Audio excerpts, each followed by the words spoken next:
Don't make me laugh. Then I guess we're not good. Many people tune into 90 Day Fiance to watch couples who barely know each other decide to get married. These couples meet overseas in foreign countries or through online dating. The partner from overseas comes to America on a K-1 visa and has 90 days to decide if they want to get married or return back home. Some couples live on together happily ever after, but others are still dealing with their differences. A problem we see so often in couples is their spouse coming off as gold diggers and being unsatisfied or just being a brat. In today's video, we are going to show you 10 couples who are using the other person for money. But before we get started, make sure you're subscribed to the channel. Now let's get started. Paola, who we saw in season 1 of the series, came off as a gold digger right from the very beginning. However, since then she has proved herself and even stepped up to the plate and became the moneymaker for the couple. After the husband Ross lost his job, she has proved that she wasn't just with Ross for his money and made a lot of people look silly for thinking she was. This couple had a few issues, but at the end of the day, they sorted all that out and they are very happy with each other. The birth of their baby boy Axel has made their marriage even better, and they are currently working hard to make sure their baby boy gets the best parenting possible. Ika, who was introduced to fans during season 5 of the show, is actually compared to 90 Day Fiance star Anfisa because they were pretty similar. Ika had a taste for the finer things in life, including fancy cars and expensive jewelry, and she was not afraid to hide it either. There's actually one point where she told her soon-to-be husband Josh that she expected him to take care of her.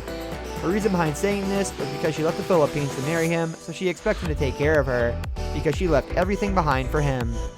But judging from social media, these two are still together, so I guess they are in love. There have been rumors that they want to have a family, but not for a few years yet, as they are enjoying traveling and having a child-free life for now. Anfisa.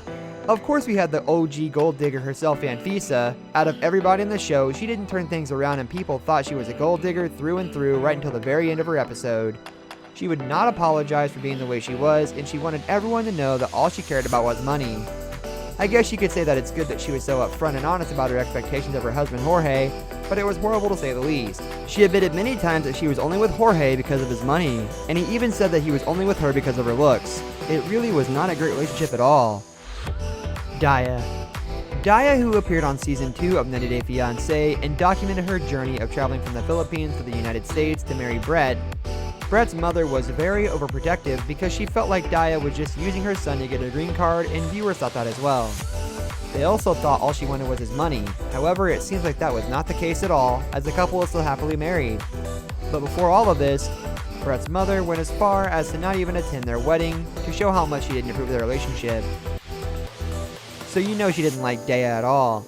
It's been nearly 4 years since their episode aired, and Daya and Brett are still together to this day, so it seems as though Daya really did have the best intentions, and she probably was not a gold digger like people first thought.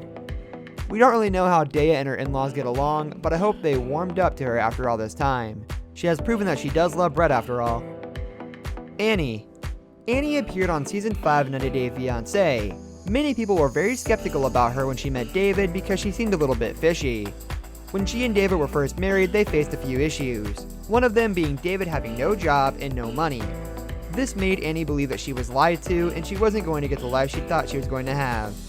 Another reason why people didn't like Annie was that she was very strict in following her cultural tradition of asking for a dowry after her engagement.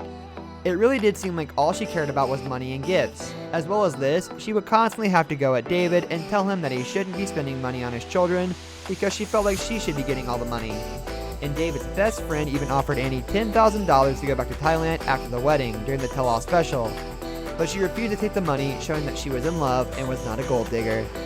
And that will wrap up today's video, guys. Actual gold diggers that were featured on 90 Day Fiance. If you liked the video, make sure to leave a thumbs up and also leave a comment about your favorite 90 Day Fiance couple. We will see you next time.